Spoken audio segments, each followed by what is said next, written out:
നമസ്കാരം. 2005 ഫെബ്രുവരി 16 സമയം രാവിലെ ഏകദേശം ഒരു 11 മണിയായി കാണും. കോട്ടയത്തെ വെസ്റ്റ് പോലീസ് സ്റ്റേഷനിൽ ആ സമയത്താണ് ഒരു കോൾ വന്നത്.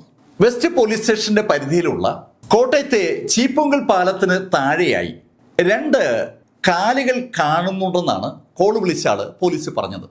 കണ്ടിട്ട് അത് മനുഷ്യന്റെ കാലാണെന്ന് തോന്നുന്നുവെന്നും അയാൾ പറഞ്ഞതും ഒരു സംഘം പോലീസ് നേരെ ചീപ്പുങ്കൽ പാലത്തിന്റെ അടുത്തെത്തി. ആ സമയത്ത് അവിടെ ധാരാളം ആളുകൾ കൂടി നിൽക്കുകയാണ്. പാലത്തിന് മുകളിൽ നിൽക്കുന്ന ആളുകൾക്കൊക്കെയും ആ കാലിപ്പോ വ്യക്തമായി കാണാം. പോലീസ് ഒരു ആളെ വിളിച്ച് വെള്ളത്തിലിറക്കി. ആ 2 കാലും കരയിലെത്തിച്ച ആ നിമിഷം മുതൽ അതിന്റെ ഇൻക്വസ്റ്റ് നടപടികൾ ആരംഭിച്ചു. കോട്ടയത്ത് നിന്ന് മൊബൈൽ മെഡിക്കൽ ലാബുമായി ബന്ധപ്പെട്ട ആളുകൾ ഉടൻ സ്ഥലത്തെത്തി. അവരും ആ ഇൻക്വസ്റ്റ് നടപടികളുടെ ഭാഗമായി മാറി. ആ ഇൻക്വസ്റ്റ് നടപടികൾ നടക്കുന്ന സമയത്ത് തന്നെ മൊബൈൽ ലാബിന്റെ സയന്റിഫിക് അസിസ്റ്റന്റ് പോലീസിനോട് വളരെ നിർണായകമായ ആ കാര്യം പറഞ്ഞു. ആ കാല് മുറിച്ചെടുത്തിട്ട് 24 മണിക്കൂർ പോലും ആയിട്ടില്ല. ആ വിവരം കിട്ടിയതും പോലീസ് ഇൻക്വസ്റ്റ് നടപടികൾ പൂർത്തീകരിച്ച് ആ കാല് പോസ്റ്റ്മോർട്ടം നടപടികൾക്ക് വേണ്ടി കോട്ടയം മെഡിക്കൽ കോളേജിലേക്ക് അയച്ചു. അതിനുശേഷം സമീപത്തുള്ള പോലീസ് സ്റ്റേഷനിലോ അവരുടെ പോലീസ് സ്റ്റേഷനിലോ കഴിഞ്ഞ 2 ദിവസങ്ങൾക്കുള്ളിൽ ഏതെങ്കിലും മാൻ മിസ്സിംഗ് കേസ് രജിസ്റ്റർ ചെയ്തിട്ടുണ്ടോ എന്ന് തിരക്കി തുടങ്ങി. അതോടൊപ്പം ഒരു കാര്യം കൂടി പോലീസ് എല്ലാ സ്റ്റേഷനുകളിലും തിരക്കാൻ ആവശ്യപ്പെട്ടിരിക്കുകയാണ്. ഇപ്പൊ ഇവിടെ കിട്ടിയിരിക്കുന്നത് 2 കാലുകളാണ്. അങ്ങനെയാണെങ്കിൽ ആ കൊല്ലപ്പെട്ട വ്യക്തിയുടെ ബാക്കി ബോഡി പാർട്സ് മറ്റേതെങ്കിലും സ്റ്റേഷന്റെ പരിധിയിൽ കിട്ടിയിട്ടുണ്ടാവും. അങ്ങനെ എവിടെയെങ്കിലും കിട്ടിയിട്ടുണ്ടോ എന്നും വെസ്റ്റ് പോലീസ് സ്റ്റേഷൻ തിരക്കി തുടങ്ങി. 16-നും 17-നും പോലീസ് ആ കാലുമായി ബന്ധിപ്പിച്ച എന്തെങ്കിലും ഇൻഫർമേഷൻ കളക്ട് ചെയ്യാൻ കഴിയുമോ എന്നറിയാനായി സമീപത്തുള്ള എല്ലാ പോലീസ് സ്റ്റേഷനിലും അങ്ങനെ തിരക്കിക്കൊണ്ടിരിക്കുമ്പോൾ അനുബന്ധമായി ഒരു ഇൻഫർമേഷനും അവർക്ക് ലഭിച്ചില്ല. അങ്ങനെ ഇരിക്കുമ്പോഴാണ് 18-ാം തീയതി ഏകദേശം ഒരു 10 മണിയായപ്പോൾ പവിത്രൻ എന്ന പേരുള്ള ഒരാള് ഏറ്റുമാനൂരിലെ പോലീസ് സ്റ്റേഷനിൽ എത്തുന്നത്. അദ്ദേഹത്തിന്റെ മകനെ 2 ദിവസമായി കാണാനില്ല എന്നാണ് പവിത്രൻ ഏറ്റുമാനൂർ പോലീസ് സ്റ്റേഷനിൽ അറിയിച്ചത്. ഈ പവിത്രൻ തിരുവനന്തപുരത്ത് വർക്ക് ചെയ്യാണ്.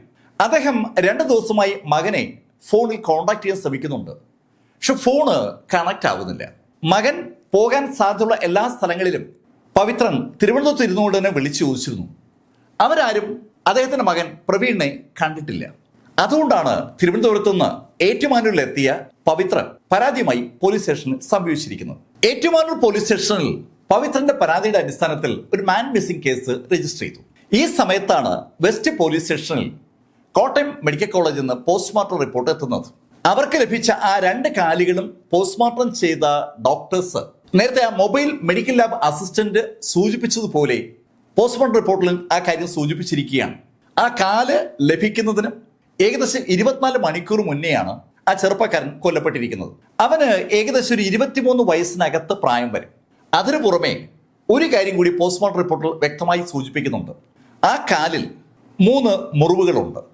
ആ 3 മുറിവുകളും കൊല്ലപ്പെടുന്നതിന് മുന്നേ ആ ചെറുപ്പക്കാരന്റെ കാലിൽ ഉണ്ടായതാണ്.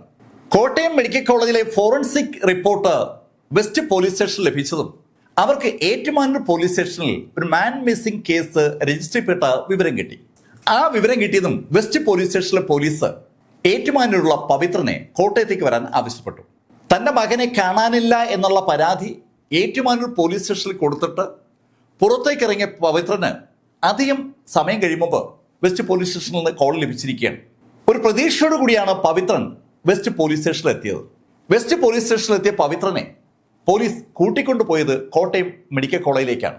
കോട്ടയം മെഡിക്കൽ കോളേജിലേക്ക് പോലീസ് തന്നെ കൊണ്ടുപോകുന്ന കണ്ടപ്പോൾ തന്നെ പവിത്രന് ശരിക്കൊരു ഭയം തോന്നിയിരുന്നു. അവിടെ പവിത്രനെ അവർ കാണിച്ചത് 2 കാലുകളാണ്. ആ കാലുകളിൽ നിറയെ രോമമുണ്ട്. ആ കാലുകളിലേക്ക് സൂക്ഷിച്ചു നോക്കിയ പവിത്രൻ ശരിക്കും വാവിട്ട് കരഞ്ഞുകൊണ്ട് പോലീസിനോട് അത് തന്റെ മകൻ പ്രവീണിന്റെ കാലാകാനുള്ള സാധ്യതയുണ്ടെന്ന് സൂചിപ്പിച്ചു. പവിത്രന്റെ മകൻ പ്രവീണിന്റെ കാലാണ് അതെന്ന് പ്രവീണിന്റെ അച്ഛൻ പവിത്രൻ പറഞ്ഞപ്പോൾ പോലീസ് പ്രവീണിനെ കുറിച്ച് കൂടുതൽ കാര്യങ്ങൾ പവിത്രനോട് തിരക്കി. പവിത്രന്റെ മകൻ പ്രവീൺ ഏറ്റുമാനൂരുള്ള ഒരു മെത്ത വിൽപ്പന കടയിലാണ് വർക്ക് ചെയ്യുന്നത്. 15-ാം തീയതി വൈകുന്നേരം മുതൽ പ്രവീണിനെ കുറിച്ചുള്ള ഒരു വിവരവും പവിത്രന് കിട്ടിയിട്ടില്ല എന്നുള്ള കാര്യം കൂടി പവിത്രൻ പോലീസിനോട് പറയുകയും ചെയ്തു. 16-ാം തീയതി രാവിലെ 11 മണിക്കാണ് പ്രവീണിന്റെ കരുതുന്ന ആ 2 കാലുകൾ ആ ബ്രിഡ്ജിനടിയിൽ നിന്ന് പോലീസിന് കിട്ടിയത്. പവിത്രൻ പറഞ്ഞ ആ സമയവും പ്രവീണിന്റെ കാല് കിട്ടിയ ആ സമയവും തമ്മിൽ പൊരുത്തപ്പെടുന്നുണ്ടെന്നുള്ള ഒരു തോന്നൽ പവിത്രനോട് കാര്യങ്ങൾ തിരക്കിയപ്പോൾ പോലീസിന് മനസ്സിലായി കൊല്ലപ്പെട്ടിരിക്കാൻ സാധ്യതയുള്ളത് പ്രവീണാണെന്ന് വെസ്റ്റ് പോലീസ് സ്റ്റേഷന് ഏതാണ്ട് പൂർണ്ണമായും ബോധ്യമായിട്ടുണ്ട്. അതുകൊണ്ട് തന്നെ അവരുടെ അന്വേഷണം പൂർണ്ണമായും പ്രവീണിലേക്ക് കടന്നു. പ്രവീൺ എങ്ങനെയാണ് മരണപ്പെട്ടത്? പ്രവീണിന്റെ കാലുകൾ മുറിച്ചു മാറ്റിയിരിക്കുന്ന സ്ഥിതിക്ക് പ്രവീണെ കൊലപ്പെടുത്തിയിരിക്കാനുള്ള സാധ്യതയാണ് പോലീസ് മുന്നിൽ കാണുന്നത്. പ്രവീണെ കൊലപ്പെടുത്തിയതാണെങ്കിൽ ആരായിരിക്കും പ്രവീണെ കൊലപ്പെടുത്തിയിട്ടുണ്ടാവുക? അതിന്റെ കാരണം എന്താണ്? അങ്ങനെ അനവധി വിഷയങ്ങളാണ് പോലീസ് ആ 18-ാം തീയതി വൈകുന്നേരം ഡിസ്കഷന് വിധേയമാക്കിയത്. പ്രവീണിനെ കുറിച്ച് കൂടുതൽ കാര്യങ്ങൾ അറിയണമെങ്കിൽ പ്രവീൺ വർക്ക് ചെയ്ത ഏറ്റുമാനൂരിൽ പോയി തിരക്കേണ്ടിയിരിക്കുന്നു. അതിനുവേണ്ടി ഒരു ടീമിനെ വെസ്റ്റ് പോലീസ് സ്റ്റേഷൻ കോൺസ്റ്റിറ്റ്യൂട്ട് ചെയ്തു. പിറ്റേന്ന് ഏറ്റുമാനൂരിൽ ചെന്ന് പ്രവീണിന്റെ വിവരങ്ങൾ തിരക്കുക എന്നുള്ളതാണ് അവരുടെ ജോലി. അതിനുവേണ്ടി ആ ടീം 19 രാവിലെ റെഡിയാകുന്ന സമയത്ത് വൈക്കം പോലീസ് സ്റ്റേഷനിൽ നിന്ന് ഒരു കോള് വെസ്റ്റ് പോലീസ് സ്റ്റേഷനിൽ ലഭിച്ചു. പ്ലാസ്റ്റിക് ചാക്കിൽ പൊതിഞ്ഞ രീതിയിൽ തണ്ണീർമുക്കം ബണ്ടിന് സമീപത്തായി വേമ്പനാട്ട് കായലിന്റെ വടക്ക് ഭാഗത്തായി ഒരു ചാക്ക് കെട്ട് കണ്ടുവെന്ന് മത്സ്യത്തൊഴിലാളികൾ വൈക്കം പോലീസ് സ്റ്റേഷനിൽ റിപ്പോർട്ട് ചെയ്തിട്ടുണ്ടെന്നുള്ള കാര്യമാണ് വൈക്കം പോലീസ് സ്റ്റേഷനിലെ ഉദ്യോഗസ്ഥർ വെസ്റ്റ് പോലീസ് സ്റ്റേഷനെ അറിയിച്ചത്. 2 ദിവസങ്ങൾക്ക് മുമ്പ് വെസ്റ്റ് പോലീസ് സ്റ്റേഷൻ ആ ശൈലിയിൽ ഏതെങ്കിലും വാർത്ത കിട്ടുകയാണെങ്കിൽ അറിയിക്കണേ എന്ന് സമീപത്തുള്ള പോലീസ് സ്റ്റേഷനുകൾക്ക് നിർദ്ദേശം കൊടുത്തിരുന്നത് കൊണ്ടാണ് വൈക്കം പോലീസ് സ്റ്റേഷൻ അത്തരമൊരു വാർത്ത അറിഞ്ഞ നിമിഷത്തിൽ തന്നെ വെസ്റ്റ് പോലീസ് സ്റ്റേഷനെ അറിയിച്ചത്. വൈക്കം പോലീസ് സ്റ്റേഷനിലെ ഉദ്യോഗസ്ഥർ ആ പ്ലാസ്റ്റിക് ചാക്ക് കരയിലെത്തിച്ച് ഇൻക്വസ്റ്റ് നടപടികൾ ആരംഭിച്ചു. ആ പ്ലാസ്റ്റിക് ചാക്കിനകത്ത് തലയില്ലാത്ത ഒരു ഉടലാണ് ഉള്ളത്. ആ ഉടലിൽ കാലുകളുമില്ല, കൈകളുമില്ല. നേരത്തെ വെസ്റ്റ് പോലീസ് സ്റ്റേഷനിൽ 2 കാലുകൾ കിട്ടിയ കാര്യം വൈക്കം പോലീസ് സ്റ്റേഷനിൽ അറിയാം. അതുകൊണ്ട് തന്നെ ഈ ബോഡിയുമായി ബന്ധിപ്പിച്ച് ബാക്കി പാർട്സ് ചിലപ്പോൾ കായൽ മറ്റെവിടെയെങ്കിലും കണ്ടേക്കാൻ സാധ്യതയുണ്ടെന്ന് തോന്നിയ വൈക്കം പോലീസ് സ്റ്റേഷനിലെ ഉദ്യോഗസ്ഥർ അതിനുവേണ്ടി കാര്യമായ ഒരു തിരച്ചിൽ തുടങ്ങി. അനവധി മത്സ്യത്തൊഴിലാളികൾ മറ്റ് നാട്ടുകാരും ഒക്കെ ആ ഭാഗത്തുണ്ട്. അവരുടെ സഹായത്തോടു കൂടി വൈക്കം പോലീസ് ഒരു സമഗ്ര തിരച്ചിൽ നടത്തിയപ്പോൾ അവർക്ക് 2 കൈകൾ കൂടി ആ കായലിൽ നിന്ന് കിട്ടി. കൈകളും ഉടലും ഒരു വ്യക്തിയുടേതാണോ എന്നുള്ള കാര്യം പോലീസിന് അറിയത്തില്ല. എന്നാലും പോലീസ് ഇൻക്വസ്റ്റ് നടപടികൾ പൂർത്തീകരിച്ചു. അതിനെ ഉടൻ തന്നെ പോസ്റ്റ്മോർട്ടത്തിന് വേണ്ടി കോട്ടയം മെഡിക്കൽ കോളേജിലേക്ക് അയച്ചു. കോട്ടയം മെഡിക്കൽ കോളേജിലേക്ക് എത്തിച്ച ആ ശരീരഭാഗങ്ങൾ തിരിച്ചറിയാനായി പവിത്രനെ ഏറ്റുമാനൂർ പോലീസ് കോട്ടയം മെഡിക്കൽ കോളേജിൽ എത്തിച്ചു. പവിത്രന് ഒറ്റ നോട്ടത്തിൽ തന്നെ അത് തന്റെ മകൻ പ്രവീണിന്റെ ബോഡി പാർട്സ് ആണെന്ന് തിരിച്ചറിയാൻ പറ്റി. തലയില്ലാത്ത പ്രവീണിന്റെ ബോഡിയാണ് ഇപ്പോൾ ആ മെഡിക്കൽ കോളേജിൽ ഉള്ളത്. ഉടലും മുറിച്ചു മാറ്റപ്പെട്ട ശൈലിയിൽ കൈകളും അതുപോലെ മുറിച്ചു മാറ്റപ്പെട്ട ശൈലിയിൽ കാലുകളുമാണ് പ്രവീണിൻ്റെതായി കോട്ടയം മെഡിക്കൽ കോളേജിൽ ഉള്ളത്. ഇപ്പോൾ 3 പോലീസ് സ്റ്റേഷനിലായിട്ടാണ് ഈ കേസ് രജിസ്റ്റർ ചെയ്യപ്പെട്ടിരിക്കുന്നത്. കാലുകൾ ലഭിച്ച വെസ്റ്റ് പോലീസ് സ്റ്റേഷനിൽ നിന്നാണ് തുടക്കം. പക്ഷെ രണ്ടാമത് മിസ്സിംഗ് കേസ് രജിസ്റ്റർ ചെയ്തത് ഏറ്റുമാനൂർ പോലീസ് സ്റ്റേഷനിലാണ്. മൂന്നാമത് ബോഡി പാർട്സ് ലഭിച്ചിരിക്കുന്നത് വൈക്കം പോലീസ് സ്റ്റേഷന്റെ പരിധിയിലാണ്. 3 3 കേസുകളുണ്ട്. ഈ വിവരം അറിഞ്ഞ ജില്ലാ SP ആ 3 കേസും കൂടി ഒറ്റ കേസാക്കി അന്വേഷിക്കാനുള്ള ഒരു തീരുമാനമെടുത്തു. കേസ് ഏറ്റുമാനൂർ പോലീസ് സ്റ്റേഷനിലെ മിസ്സിംഗ് കേസിനെ ബേസ് ചെയ്ത് ആകട്ടെ എന്നും തീരുമാനിച്ച SP അന്വേഷണ ചുമതല DOSPക്ക് ഹാൻഡ് ഓവർ ചെയ്തു.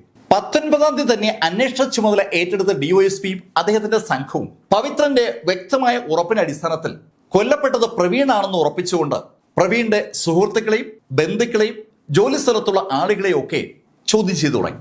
DOSPയും സംഘവും നടത്തിയ സമഗ്രമായ അന്വേഷണത്തിൽ ചോദ്യം ചെയ്യലിൽ അവർക്ക് ഒരു കാര്യം ബോധ്യമായി. 15-ാം തീയതി ഉച്ചയ്ക്ക് 3 മണിയോടുകൂടി ജോലി സ്ഥലത്ത് നിന്ന് പ്രവീൺ പുറത്തു പോയിരിക്കുകയാണ്. ഏറ്റുമാനൂർ ക്ഷേത്രത്തിൽ ഈ ദിവസങ്ങളിൽ ഉത്സവം നടക്കുകയാണ്. ഉത്സവം നടക്കുന്നത് കൊണ്ട് പല ആളുകളും ക്ഷേത്രത്തിലേക്ക് പോകുന്ന പതിവുണ്ട്. പ്രവീണും അതുകൊണ്ടാവും ജോലിയിൽ നിന്ന് നേരത്തെ ഇറങ്ങിയത്. അങ്ങനെ ഒരു അഭിപ്രായമാണ് സ്ഥാപന ഉടമ പോലീസിനോട് പറഞ്ഞത്. സ്ഥാപന ഉടമയും ജീവനക്കാരും പ്രവീൺ ഏറ്റുമാനൂർ ക്ഷേത്രത്തിൽ ഉത്സവം കാണാൻ പോകാൻ സാധ്യതയുണ്ടെന്ന് പോലീസിനോട് പറഞ്ഞപ്പോൾ പോലീസ് ആ ക്ഷേത്രത്തെ ചുറ്റിപ്പറ്റി അന്വേഷണം ആരംഭിച്ചു. ഈ അന്വേഷണം എല്ലാം നടക്കുന്നത് 19-ാം തീയതി തന്നെയാണ്. DYSPയും സംഘവും ആ ഏറ്റുമാനൂർ ക്ഷേത്രവും അതിന് സമീപത്തുള്ള ട്രാൻസ്പോർട്ട് ബസ് സ്റ്റാൻഡും അവിടെയുള്ള മാർക്കറ്റും ഒക്കെ അന്വേഷണത്തിന് വിധേയമാക്കുകയാണ്. അങ്ങനെ അന്വേഷിച്ചപ്പോഴാണ് പ്രവീണിന്റെ ബന്ധുവായ ദിവാകരനെ അവർക്ക് കിട്ടുന്നത്. ദിവാകരൻ 15-ാം തീയതി വൈകുന്നേരം പ്രവീണിനെ ഏറ്റുമാനൂർ ബസ് സ്റ്റാൻഡിന് സമീപത്ത് വെച്ച് കണ്ടിരുന്നു. പ്രവീണിനെ മാത്രമല്ല ദിവാകരൻ കണ്ടത്, പ്രവീണിന്റെ ബന്ധു കൂടിയായ ബിനുവിനെയും ദിവാകരൻ കണ്ടിരുന്നു. ദിവാകരൻ ബിനുവിനെ കാണുന്നത് 15-ാം തീയതി വൈകുന്നേരം ഏകദേശം 5 മണിയോട് അടുപ്പിച്ചാണ്. ദിവാകരൻ ബിനുവിനെ കാണുന്ന സമയത്ത് ബിനു ഒരു ബൈക്ക് ഓടിച്ചു വരികയാണ്. ബിനു ബൈക്ക് നിർത്തിയ സമയത്ത് റോഡിന്റെ മറുഭാഗത്ത് കടയുടെ മുന്നിൽ പ്രവീൺ നിൽക്കുകയാണ്. ബിനു റോഡ് ക്രോസ് ചെയ്ത് ബൈക്കുമായി പ്രവീൺ നിൽക്കുന്ന ഭാഗത്തേക്ക് ചെന്നു. ബിനുവും പ്രവീണും തമ്മിൽ എന്തോ സംസാരിച്ചു. ആ സംസാരത്തിന് ശേഷം പ്രവീൺ ബിനുവിന്റെ ബൈക്കിലേക്ക് കയറി. ആ ബൈക്ക് കോട്ടയം ഭാഗത്തേക്ക് മൂവ് ചെയ്യുന്നതാണ് ദിവാകരൻ കണ്ടത്. 15-ാം തീയതി വൈകുന്നേരം ബിനുവിന്റെ ബൈക്കിൽ ഏറ്റുമാനൂരിൽ നിന്ന് കോട്ടയത്തേക്ക് പ്രവീൺ യാത്ര ചെയ്തു എന്നുള്ള കാര്യം ദിവാകരൻ വ്യക്തമാക്കിയതും പോലീസിന്റെ ശ്രദ്ധ സ്വാഭാവികമായും ബിനുവിലേക്ക് തിരിഞ്ഞു. പോലീസിന് അധികം ബുദ്ധിമുട്ടേണ്ടി വന്നില്ല ബിനുവിനെ പോക്കാൻ. ബിനുവിനെ പോലീസ് ചോദ്യം ചെയ്യാനായി വിളിപ്പിച്ചു. ബിനുവിനോട് പോലീസ് തിരക്കിയത് പ്രവീണിനെ അവസാനമായി എപ്പോൾ കണ്ടു എന്നാണ്. പ്രവീണിനെ കണ്ടിട്ട് 1-2 ദിവസമായെന്ന് ബിനു പോലീസിനോട് മറുപടി പറയുകയും ചെയ്തു. 15-ാം തീയതി കണ്ടുപോയെന്ന എന്ന ചോദ്യത്തിന് ഇല്ല എന്നാണ് ആദ്യം ബിനു നൽകിയ മറുപടി. പ്രവീണിന്റെയും ബിനുവിന്റെയും ബന്ധു കൂടിയായ ദിവാകരന്റെ മൊഴി അനുസരിച്ച് ബിനു പ്രവീണിനെ കയറ്റി ഫെബ്രുവരി 15-ാം തീയതി വൈകുന്നേരം 5 മണിക്ക് ഏറ്റുമാനൂർ ബസ് സ്റ്റാൻഡിൽ നിന്ന് കോട്ടയം ഭാഗത്തേക്ക് മൂവ് ചെയ്തിട്ടുണ്ട്. ആ മൊഴി പോലീസിന്റെ കയ്യിൽ ഇരിക്കുമ്പോഴാണ് 15-ാം തീയതി പ്രവീണിനെ കണ്ടിട്ടേ ഇല്ല എന്ന് ബിനു പോലീസിനോട് പറഞ്ഞത്. സ്വാഭാവികമായിട്ടും പോലീസ് ബിനുവിനോട് കാര്യങ്ങൾ വ്യക്തമാക്കി. ഏറ്റുമാനൂരിൽ നിന്ന് ബൈക്കിൽ പ്രവീണിനെ ബിനു കയറ്റിക്കൊണ്ടു പോകുന്നത് കണ്ട ദൃക്സാക്ഷികൾ ഉണ്ടെന്നുള്ള കാര്യം പോലീസ് ബിനുവിനോട് പറഞ്ഞപ്പോൾ ബിനുവിന് പോലീസിനോട് ചില കാര്യങ്ങൾ പറയേണ്ടി വന്നു. മലപ്പുറത്ത് ജോലി ചെയ്യുന്ന ഡിവൈഎസ്പി ഷാജി സാർ പറഞ്ഞതിന്റെ അടിസ്ഥാനത്തിൽ ഏറ്റുമാനൂർ ബസ് സ്റ്റാൻഡിൽ നിന്ന് പ്രവീണിനെ ഒരു സ്ഥലം വരെ ബിനു കൊണ്ടുപോയി എന്ന് മാത്രമാണ് അവൻ ആ നിമിഷത്തിൽ പോലീസിനോട് പറഞ്ഞത്. അതിനപ്പുറത്തേക്ക് അവനൊന്നും അറിയത്തില്ല. ബിനു ആ ഒരു സ്റ്റേറ്റ്മെന്റിൽ ആദ്യം ഉറച്ചു നിൽക്കാൻ ശ്രമിച്ചെങ്കിലും പോലീസ് ബിനുവിനെ കാര്യമായി ചോദ്യം ചെയ്തു തുടങ്ങി. ആ ചോദ്യം ചെയ്യൽ ശരിക്കും കർക്കശമായതും ബിനുവിന് ചില കാര്യങ്ങൾ കൂടി പറയേണ്ടി വന്നു. ബിനു വളരെ വിശദമായിട്ട് തന്നെ പോലീസിന് നടന്ന സംഭവങ്ങളെ കുറിച്ചുള്ള മൊഴി കൊടുത്തു. ആ മൊഴി അനുസരിച്ച് ഏറ്റുമാനൂർ ബസ് സ്റ്റാൻഡിന് സമീപത്ത് വെച്ചാണ് 15-ാം തീയതി വൈകുന്നേരം ബിനു പ്രവീണിനെ കാണുന്നത്. ഒരു ടെക്സ്റ്റൈൽ ഷോപ്പിന്റെ മുന്നിൽ നിൽക്കുന്ന പ്രവീണിന്റെ അടുത്തേക്ക് വന്ന ബിനു സിനിമയ്ക്ക് പോകാമോ എന്ന് പ്രവീണിനോട് ചോദിച്ചു. അങ്ങനെ ബിനു ചോദിച്ചതുകൊണ്ടാണ് പ്രവീൺ ബിനുവിന്റെ ബൈക്കിൽ കയറിയത്. അവര് കോട്ടയം ഭാഗത്തേക്ക് ബൈക്കിൽ എങ്ങനെ പോകുമ്പോൾ ഒരു ചായക്കടയുടെ മുന്നിൽ നിർത്തി ചായ കുടിക്കുകയും ചെയ്തു. ചായ കുടിച്ചുകൊണ്ടിരിക്കുമ്പോഴാണ് ബിനു പ്രവീണിനെ മദ്യപിക്കാനായി വിളിച്ചത്. ബിനുവിന്റെ ക്ഷണം സ്വീകരിച്ച് വീണ്ടും യാത്ര തുടർന്ന പ്രവീണിനെ ബിനു എത്തിച്ചത് കോട്ടയം ബസ് സ്റ്റാൻഡിന് സമീപത്തുള്ള ആർക്കേഡിയ ബാറിലാണ്. അവിടെ ഇരുന്ന് മദ്യപിച്ച ബിനുവും പ്രവീണും രാത്രി ഏകദേശം 8:30 മണിയോടുകൂടി ബാറിൽ നിന്ന് പുറത്തിറങ്ങി. ബാറിൽ നിന്ന് പുറത്തിറങ്ങിയ ബിനു പ്രവീണിനെ ആ ബാറിന് നേരെ എതിർവശത്തുള്ള തട്ടുകടയിലാണ് എത്തിച്ചത്. ആ തട്ടുകടയിൽ നിന്ന് ബുൾസേക്ക് വാങ്ങിച്ച് കഴിക്കുന്ന സമയത്ത് തട്ടുകടക്കാരനോട് സിനിമയെക്കുറിച്ചൊക്കെ ബിനു സംസാരിക്കുകയും ചെയ്യും.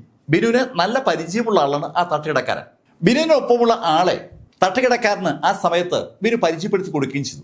ആ തട്ടുകടയിൽ നിന്ന് തട്ടുകടക്കാരൻ പറഞ്ഞ സിനിമ കാണാൻ പോവുകയാണെന്ന് പറഞ്ഞിട്ടാണ് ബിനു പ്രവീണിനെ കൊണ്ട് ഏകദേശം 9 മണിയോട് അടുപ്പിച്ച് അവിടെ നിന്ന് മൂവ് ചെയ്യുന്നത്. തട്ടുകടയിൽ നിന്ന് പ്രവീണിനെ കൊണ്ട് ബിനു പോയത് ഒരു സിനിമ കാണാനാണ്.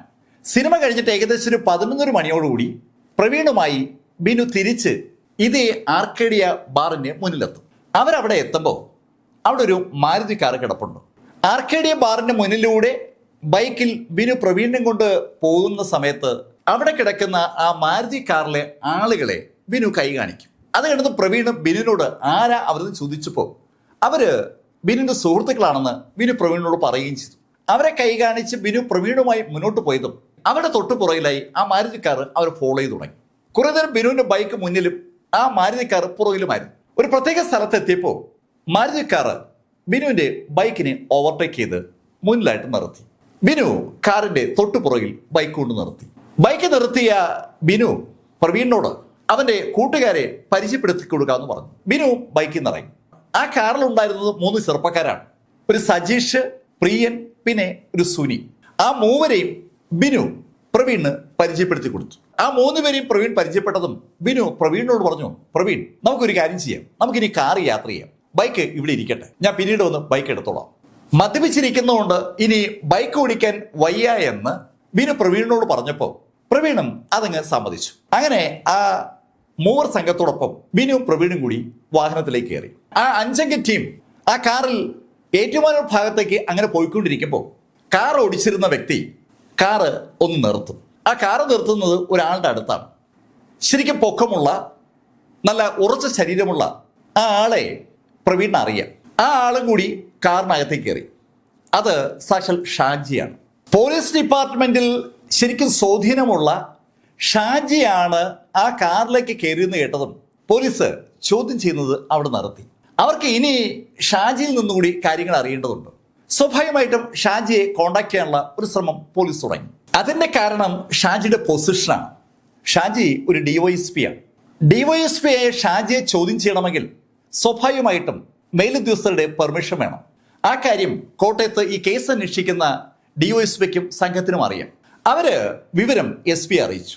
DYSP ഷാജിയുടെ നിർദ്ദേശപ്രകാരം കാറിൽ പ്രവീണിനെ വിളിച്ച് കയറ്റിയതാണെന്നുള്ള ശൈലിയിലാണ് ബിനു കഥ പറഞ്ഞിരിക്കുന്നത്.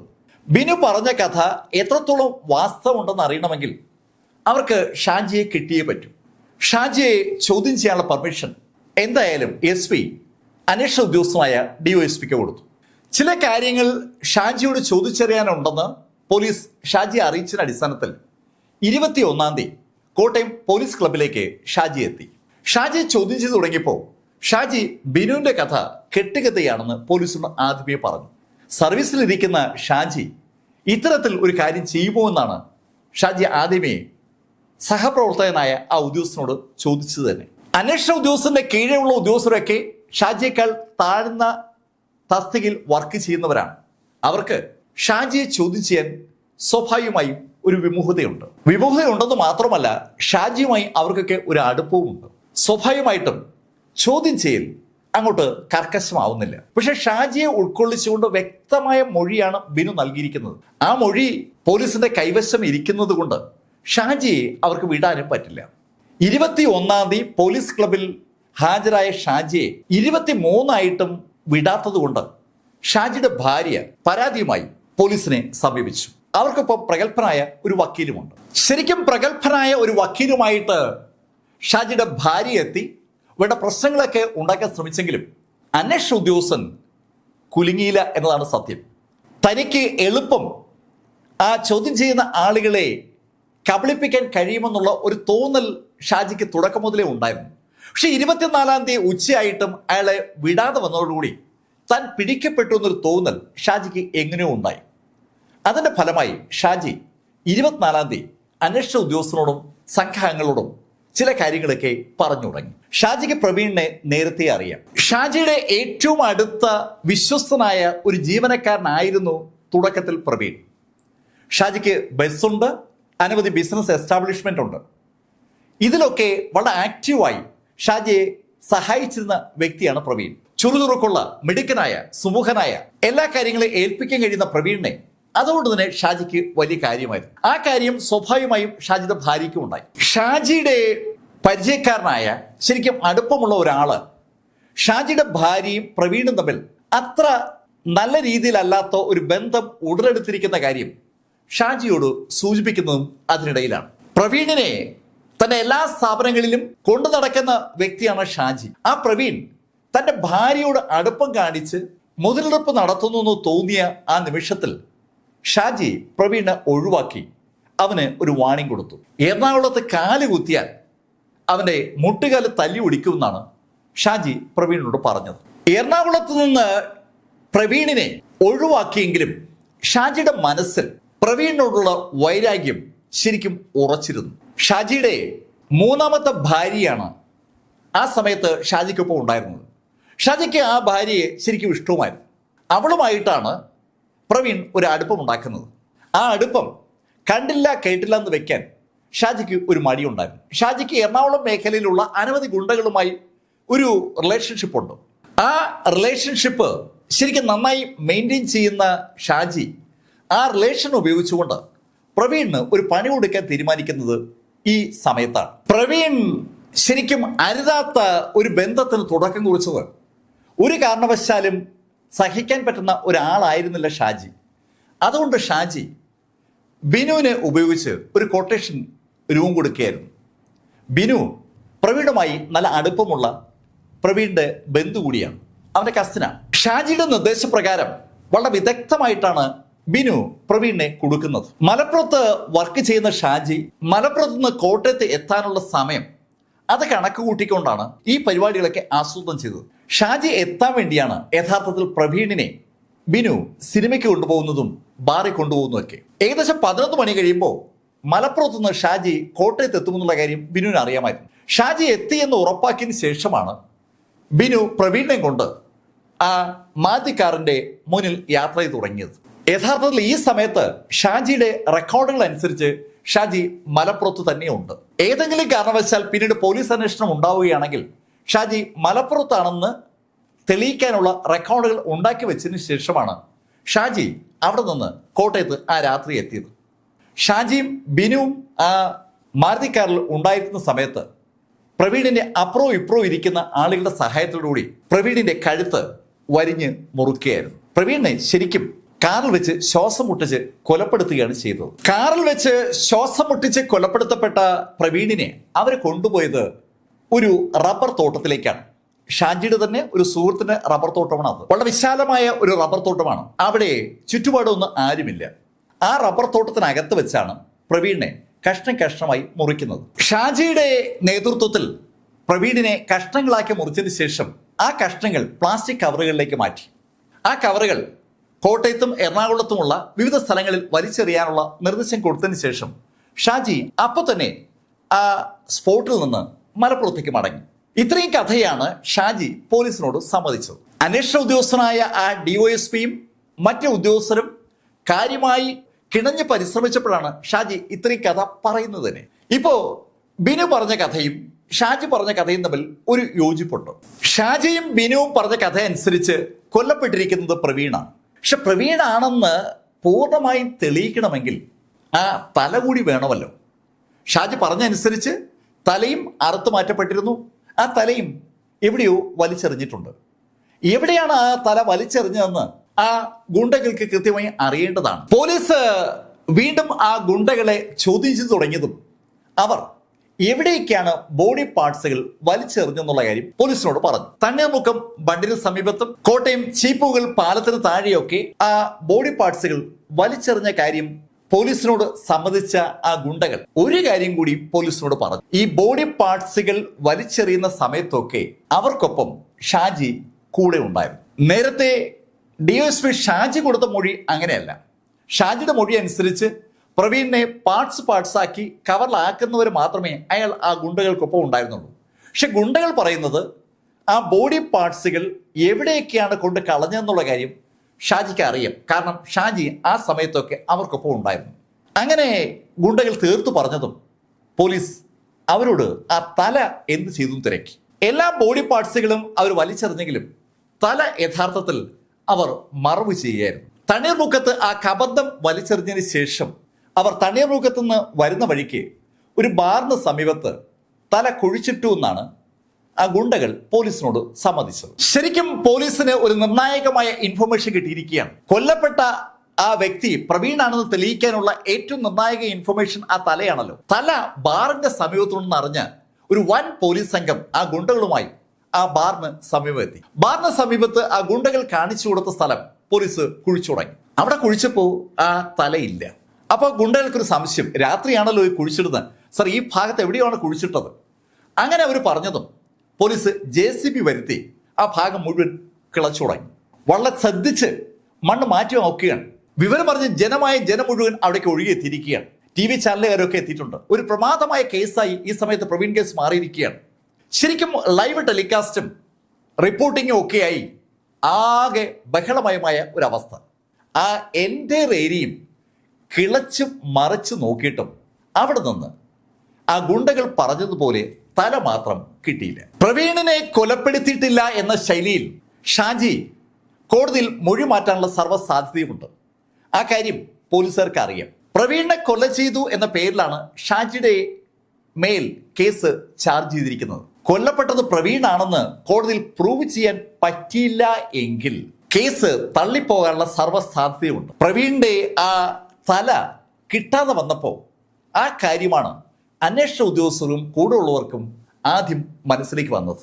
പ്രവീണിന്റെ തല കിട്ടിയില്ലെങ്കിലും ഷാജിയുടെ അറസ്റ്റ് രേഖപ്പെടുത്തിയിരിക്കുകയാണ്. 1-ാം പ്രതി ഷാജി, 2-ാം പ്രതി ബിനു, ബാക്കി 3, 4, 5 പ്രതികൾ ആ മാരുതി കാറിൽ ഉണ്ടായിരുന്ന മറ്റു 3 പേരാണ്.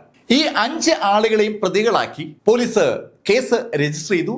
എന്നാൽ അന്വേഷണം അവസാനിച്ചിട്ടില്ല. പ്രവീണിന്റെ തല കിട്ടണമല്ലോ. ആ തല കണ്ടെടുക്കാൻ വേണ്ടി പോലീസ് വിവിധ സംഘങ്ങളായി തിരിഞ്ഞ് ഒരു സംഘത്തെ ഷാജിയുടെ മലപ്പുറത്തുള്ള ഓഫീസിലെയും വീട്ടിലേക്കും അയച്ചു. മറ്റൊരു സംഘത്തെ ഷാജിയുടെ മട്ടാഞ്ചേരിയിലെ വീട്ടിലേക്ക് അയച്ചു. ഷാജിയുമായി കണക്ഷനുള്ള എല്ലാ ഭാഗവും അരിച്ച് പറക്കാൻ തന്നെയാണ് അന്വേഷണ ഉദ്യോഗസ്ഥന്റെ തീരുമാനം. മലപ്പുറവും മട്ടാഞ്ചേരിയും അരിച്ച് പറക്കിയിട്ടും ഈ കൊലപാതകവുമായി ബന്ധിപ്പിച്ച ഒരു വിവരവും പോലീസിന് കിട്ടിയില്ല. പോലീസ് ശരിക്കും ഒരു പ്രതിസന്ധിയെ അഭിമുഖീകരിച്ചു തുടങ്ങി. ഷാജിയുമായി ബന്ധപ്പെട്ട സകല സ്ഥലങ്ങളും അരിച്ചു പറക്കിയിട്ടും ഒരു തെളിവും ലഭിക്കാതിരുന്ന ആ സമയത്താണ് കൊച്ചിയിൽ നേവൽ ബേസിന് സമീപത്ത് ഒരു കവറ് ശരിക്കും ആളുകളുടെ ശ്രദ്ധയപ്പെടുന്നത്. ഒരു വലയിൽ ഒരു കവറ് കുടുങ്ങിയിട്ടുണ്ട്. ആ കവറ് പരിശോധിച്ച മീൻപിടുത്തക്കാർക്ക് ആ വലയിലുള്ളത് ഒരു തലയാണെന്നുള്ള വിവരം കിട്ടിയതും ആ വിവരം ഉടൻ തന്നെ വിവിധ പോലീസ് സ്റ്റേഷൻ വഴി ഏറ്റുമാനൂർ പോലീസ് സ്റ്റേഷനിലും അറിഞ്ഞു. തല കിട്ടി എന്നുള്ള വിവരം ശരിക്കും അന്വേഷണ ഉദ്യോഗസ്ഥരും ടീമുകൾക്കും ഉണ്ടാക്കിയ സന്തോഷത്തിന് അതിരുകളില്ല എന്ന് പറയാം. അത് പ്രവീണിന്റെ തലയാണെന്ന് ഉറപ്പാക്കിയാൽ ഉടൻ തന്നെ കേസ് ക്ലോസ് ചെയ്യും. പോലീസ് ഉടൻ തന്നെ ആ തലയുള്ള ഭാഗത്തേക്ക് ചെന്നു. ശരിക്കും അഴുകി തുടങ്ങിയിരിക്കുന്ന ശൈലിയിലാണ് അവർക്ക് ആ തല കിട്ടിയത്. ഇൻക്വസ്റ്റ് നടപടികൾക്ക് ശേഷം പോസ്റ്റ്മോർട്ടത്തിന് തല വിധേയമാക്കുമ്പോൾ അവർ ആ തല സൂപ്പർ ഇമ്പോസിഷന് വിധേയമാക്കാനും തീരുമാനിച്ചു. പ്രവീണിന്റെ ഫോട്ടോ ഓൾറെഡി ഉണ്ട്. ആ ഫോട്ടോയെ അനുസ്മരിപ്പിക്കുന്ന ശൈലിയിൽ സൂപ്പർ ഇമ്പോസിഷൻ വഴി ഒരു ഫോട്ടോ കിട്ടിയാൽ രണ്ടും ഒരാളുടേതാണെന്ന് തെളിയിക്കാൻ പറ്റും. ഡോക്ടർ ബി ഉമാദത്തൻ പലതവണ അത്തരത്തിലുള്ള സൂപ്പർ ഇമ്പോസിഷൻ നടത്തിയിട്ടുണ്ട്. അതേ ശൈലിയിൽ ഫോറൻസിക് സർജനെ കൊണ്ട് ഒരു സൂപ്പർ ഇമ്പോസിഷൻ നടത്തിക്കുക എന്നുള്ളതാണ് പോലീസിന്റെ ടാർഗറ്റ്. സൂപ്പർ ഇമ്പോസിഷൻ നടപടികൾ പൂർത്തീകരിക്കപ്പെട്ടതും അവർക്ക് ലഭിച്ച ഫോട്ടോ ശരിക്കും പ്രവീണിന്റെ ഫോട്ടോയുമായി സാമ്യമുള്ളതാണ്. കിട്ടിയിരിക്കുന്ന തല പ്രവീണിൻ്റെതാണെന്ന് ഏതാണ്ട് 100% ഉറപ്പിക്കാൻ കഴിയുന്ന ഒരു തെളിവ് അങ്ങനെയാണ് പോലീസിന് കിട്ടുന്നത്. ഈ കേസുമായി ബന്ധിപ്പിച്ച് പോലീസിന് അനവധി ദൃക്സാക്ഷികളുണ്ട്. ബിനുവിനെയും പ്രവീണിനെയും ഏറ്റുമാനൂർ ബസ് സ്റ്റാൻഡിന് സമീപത്ത് വെച്ച് കണ്ട ദിവാകരന്റെ മൊഴി, അതേ ബിനുവിനെയും പ്രവീണിനെയും കോട്ടയത്ത് ബാറിനെതിരെയുള്ള തട്ടുകിടക്കാരൻ തിരിച്ചറിഞ്ഞ മൊഴി, അതേ ബാറിലെ വെയിറ്ററുടെ മൊഴി, സിനിമ ടിക്കറ്റ് എന്നുവേണ്ട സകല തെളിവുകളും പോലീസ് ശേഖരിച്ചു എന്ന് പറയാം. ഈ എല്ലാ തെളിവുകളുടെ അടിസ്ഥാനത്തിലാണ് പോലീസ് ചാർജ് ഷീറ്റ് ഫ്രെയിം ചെയ്യുന്നത്. കോടതിയിൽ കേസ് വന്നപ്പോൾ ഷാജിയുടെ വാദം വളരെ സിമ്പിളാണ്. കൊല്ലപ്പെട്ടത് പ്രവീണാണ് എന്ന് ഉറപ്പില്ല എന്നതാണ് ഷാജിയുടെ വാദം. ഞാൻ പ്രവീണിനെ കൊന്നിട്ടില്ല, ഞാനുമായി ബന്ധപ്പെട്ട ആളുകൾ പ്രവീണിനെ കൊന്നിട്ടില്ല, പ്രവീണിനെ കാണാനില്ല എന്നതാണ് ശരി. കാണാനില്ലാത്ത പ്രവീണിനെ കൊല ചെയ്തു എന്ന പേരിൽ തങ്ങളെ അറസ്റ്റ് ചെയ്തതും വിചാരണ ചെയ്യുന്നതും ന്യായീകരിക്കാവുന്ന ഒരു കാര്യമല്ല എന്ന ശൈലിയിലായിരുന്നു ഷാജിയുടെ വാദം. പക്ഷെ ആ വാദത്തിന് കോടതിയിൽ നിലനിൽപ്പ് നഷ്ടപ്പെട്ടത് DNA പരിശോധനാ ഫലം പുറത്തു വന്നപ്പോഴാണ്. DNA പരിശോധനാ ഫലം അസന്നിഗ്ധമായി ആ കാര്യം വ്യക്തമാക്കി. കോട്ടയം മെഡിക്കൽ കോളേജിൽ ആദ്യം പോസ്റ്റ്മോർട്ടം ചെയ്ത കാലും അതിനുശേഷം കിട്ടിയ ബോഡിയും കൈകളും പിന്നീട് ലഭിച്ച തലയും ഒരാളുടേതാണെന്ന് വ്യക്തമായി DNA പരിശോധനയിൽ ബോധ്യമായി. ആ DNA പ്രവീണിന്റെ പിതാവ് പവിത്രന്റെ DNA ക്രോസ് ചെക്ക് ചെയ്തപ്പോൾ പ്രവീണിൻ്റെതാണെന്ന് ഒരിക്കൽ കൂടി ഉറപ്പിക്കപ്പെട്ടു. കൊല്ലപ്പെട്ടത് പ്രവീണാണെന്ന് പ്രോസിക്യൂഷൻ കോടതിയിൽ അസന്നിഗ്ധമായി വ്യക്തമാക്കിയതോടുകൂടി ഷാജിയുടെ വാദമുഖങ്ങൾ പൂർണ്ണമായും പൊളിയുകയായിരുന്നു. വിചാരണ നടക്കുന്ന സമയത്ത് പ്രോസിക്യൂഷൻ തലയ്ക്ക് എന്താണ് സംഭവിച്ചതെന്ന് വളരെ വ്യക്തമായി കോടതിയിൽ ബോധ്യപ്പെടുത്തിയിരുന്നു. ഗുണ്ടകളും ഷാജിയും കൂടെ ചേർന്നിട്ടാണ് ആ ബാറിന് സമീപത്ത് ആ തല കുഴിച്ചിട്ടത്. തല കുഴിച്ചിട്ടതിന് ശേഷം ബാറിൽ കയറി മദ്യപിച്ച് അവരൊക്കെ അവിടുന്ന് പിരിയുകയും ചെയ്തു. സകലരും പോയി കഴിഞ്ഞപ്പോൾ ആ രാത്രിയിൽ തന്നെ ബാറിന് സമീപത്തെത്തിയ ഷാജി ആ തല മണ്ണിന്ന് കുഴിച്ചെടുത്തു. ആരും അറിയാതെ ആ തലയുമായി എറണാകുളത്തേക്ക് മടങ്ങിയ ഷാജി അതിനെ ഒരു പ്ലാസ്റ്റിക് കവറിനകത്തേക്ക് മാറ്റി. അതിനുശേഷം ആ പ്ലാസ്റ്റിക് കവറിനൊപ്പം ശരിക്കും ഭാരമുള്ള ഒരു കല്ലും കൂടെ വെച്ച് അതും കൂടെ ചേർത്ത് ഒരു പ്ലാസ്റ്റിക് കവറിനകത്താക്കി ആ കവറുമായി കുണ്ടന്നൂർ പാലത്തിലെത്തിയ ഷാജി ആ പാലത്തിനടിയിലേക്ക് വലിച്ചെറിയുകയായിരുന്നു. ഒരു കാരണവശാലും ആ പ്ലാസ്റ്റിക് കവറ് മുകളിലേക്ക് പൊങ്ങി വരില്ല എന്നാണ് ഷാജി കരുതിയത്. പക്ഷേ ഈ ഡെഡ് ബോഡിക്കുള്ളൊരു കുഴപ്പം, കുറച്ച് കഴിയുമ്പോൾ ഗ്യാസൊക്കെ കയറി അതങ്ങ് വീർക്കും. തലയാണെങ്കിലും അതിൽ കുറച്ച് ചതയൊക്കെ ഉണ്ടായിരുന്നു. അതിൻ്റെ ഫലമായി കഷ്ടകാലത്തിന് ആ കവറ് പൊക്കുകയും അതിനകത്തേക്ക് ഗ്യാസ് നിറയുകയും ചെയ്തപ്പോൾ അതങ്ങ് പൊങ്ങി വന്നതാണ്. ആ കവറ് പൊങ്ങി വന്നില്ലായിരുന്നെങ്കിൽ തല തിരിച്ചറിയാൻ പറ്റാതെ പോയിനെ. അങ്ങനെയാണെങ്കിൽ ഷാജിയുടെ വാദം കോടതിയിൽ ചിലപ്പോൾ നിലനിന്നനെ. ഷാജിയെ നിയമം വഴി ശിക്ഷിക്കണമെന്ന് തീരുമാനിക്കപ്പെട്ടിരുന്നു എന്നതുകൊണ്ടാകാം ആ തല മുകളിലേക്ക് പൊങ്ങി വന്നത്. ഈ തല പോലെ തന്നെയാണ് അനവധി ദൃക്സാക്ഷികളുടെ മൊഴികളും. ബിനുവിനെയും കൂട്ടരെയും പല സ്ഥലത്തും കണ്ട ആളുകളെ കൃത്യമായും ഫോളോ അപ്പ് ചെയ്യാനും അവരെ കോടതിയിൽ സാക്ഷികളാക്കി കൊണ്ടുവരാനും പോലീസിന് പറ്റിയിരുന്നു. പോലീസ് അവരുടെ കൂട്ടത്തിലെ ഒരു ഉദ്യോഗസ്ഥന്റെ നേതൃത്വത്തിൽ നടന്ന ക്രൈമായിട്ട് പോലും അതിശക്തമായ ഒരു അന്വേഷണമാണ് നടത്തിയത്. ഒരു കാരണവശാലും DYSP ഷാജി രക്ഷപ്പെടാൻ പാടില്ല എന്ന് അന്വേഷണ ഉദ്യോഗസ്ഥന് നിർബന്ധ ബുദ്ധി ഉണ്ടായിരുന്നു. അതുകൊണ്ട് തന്നെ അദ്ദേഹം കിട്ടാവുന്ന എല്ലാ തെളിവുകളും വളരെ വിദഗ്ധമായി ശേഖരിക്കുകയും ആ തെളിവുകൾ വളരെ സമർത്ഥമായി തന്നെ പ്രോസിക്യൂഷന് ഹാൻഡ് ഓവർ ചെയ്തു. പ്രോസിക്യൂഷന്റെ വാദം നടത്തിയ ആ ടീം നല്ലൊരു പ്രിപ്പറേഷൻ നടത്തിയിരുന്നതുകൊണ്ട് ആ തെളിവുകൾ കോടതിയിൽ ശരിക്കും ഭംഗിയായി തന്നെ അവതരിപ്പിക്കാനും പറ്റി. അതിന്റെ ഫലമായി ജീവപര്യന്ത തടവിന് ഷാജിയും കൂട്ടരും വിധിക്കപ്പെട്ടു. ഷാജി സ്വാഭാവികമായിട്ടും അപ്പീൽ പോയി, ഹൈക്കോടതിയിൽ അപ്പീൽ പോയി, ഹൈക്കോടതി ആ അപ്പീൽ തള്ളി. ഇപ്പൊ ഇതാ സുപ്രീം കോടതിയിൽ അപ്പീലുമായി ഷാജി എത്തി. ഷാജിയുടെ അപ്പീൽ സുപ്രീം കോടതി വിശദമായ ഒരു വാദത്തിന് വിധേയമാക്കിയെങ്കിലും നിയമം അനുശാസിക്കാനും പരിപാലിക്കാനും ബാധ്യസ്ഥനായ ഒരു ഉദ്യോഗസ്ഥൻ നടത്തിയ അതിക്രൂരമായ ഒരു കൊലപാതകമായി ഈ കേസിനെ നോക്കിക്കേണ്ട സുപ്രീം കോടതി ആ കേസ് ഷാജിക്ക് എതിരായി തന്നെ വിധിച്ചു. ജീവപര്യന്തം തടവിന് വിധിക്കപ്പെട്ട ഷാജിയുടെ വിധി റദ്ദ് ചെയ്യണമെന്നും അല്ലെങ്കിൽ ആ വിധി ഒന്ന് ലഘൂകരിക്കണമെന്നുമാണ് ഷാജിയുടെ ആവശ്യം. അങ്ങനെ ലഘൂകരിക്കാൻ പാടില്ല എന്ന് ആവശ്യപ്പെട്ട ആളുകളുടെ കൂട്ടത്തിൽ ഷാജിയുടെ രണ്ടാം ഭാര്യയുടെ മകനുമുണ്ട്. ഒരു കാരണവശാലും ഈ കുറ്റകൃത്യം ചെയ്ത ഷാജി നിയമത്തിന്റെ പഴുതുകളിലൂടെ രക്ഷപ്പെടാൻ പാടില്ല എന്നൊരു നിർബന്ധ ബുദ്ധി ആ ചെറുപ്പക്കാരനുണ്ടായിരുന്നു. ആ നിർബന്ധ ബുദ്ധി ഈ അന്വേഷണം ഏറ്റെടുത്ത ഉദ്യോഗസ്ഥരും ആ പോലീസുകാർക്കും ഉണ്ടായിരുന്നു. അതേ നിർബന്ധ ബുദ്ധി പ്രോസിക്യൂഷനും ഉണ്ടായിരുന്നു. അതുകൊണ്ടാണ് ഇത്രയും ആസൂത്രിതമായി കൊലപാതകം നടത്തിയ ഷാജി എന്ന പോലീസ് ഉദ്യോഗസ്ഥൻ ഇപ്പോഴും ജയിലിൽ കിടക്കാൻ കാരണം. ഈ കഥ നിങ്ങളോട് പറഞ്ഞത് എം ലൈഫിൽ നിന്ന് BS ചന്ദ്രമോഹൻ. കമന്റിൽ ചെയ്യുക. Thank you.